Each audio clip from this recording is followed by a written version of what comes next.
my scars. I call them Ugly Betty and her sister. This journey started, I saw a mole on my knee. It looked so cute. It was the cutest thing, and I was like, yes. So I was always showing it off, and it started to grow and change form, and I was like, well, that doesn't look the same anymore. But I ignored it.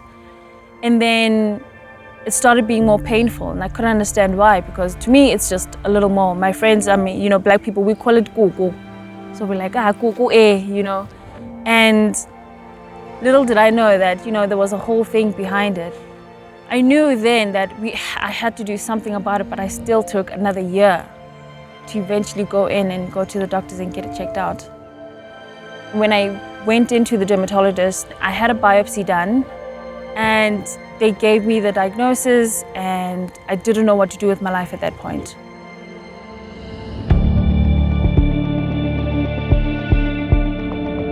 I was trying to figure out what skin cancer was, what it meant to me as a black person as well, to have this so-called white people's disease. Because we have that belief that, cancer is a white old person's disease, and now here I am, a young black girl.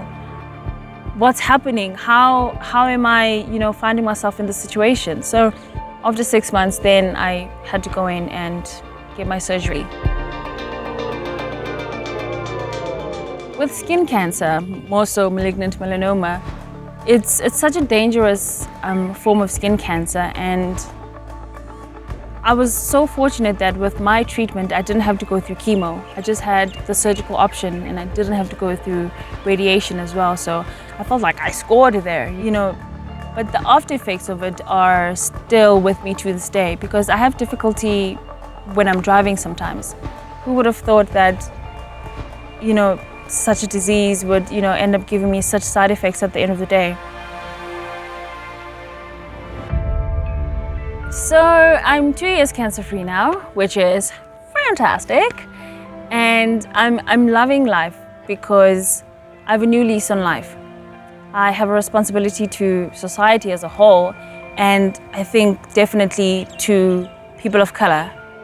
Cancer does not discriminate. It doesn't care who you are, where you're from, what you've been doing with your life. It's just like, hey, it doesn't even knock. It just comes in, and you just, how do I deal with this?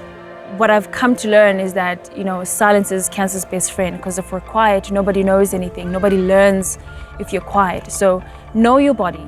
Definitely know your body. Be aware of little changes and how they develop over time.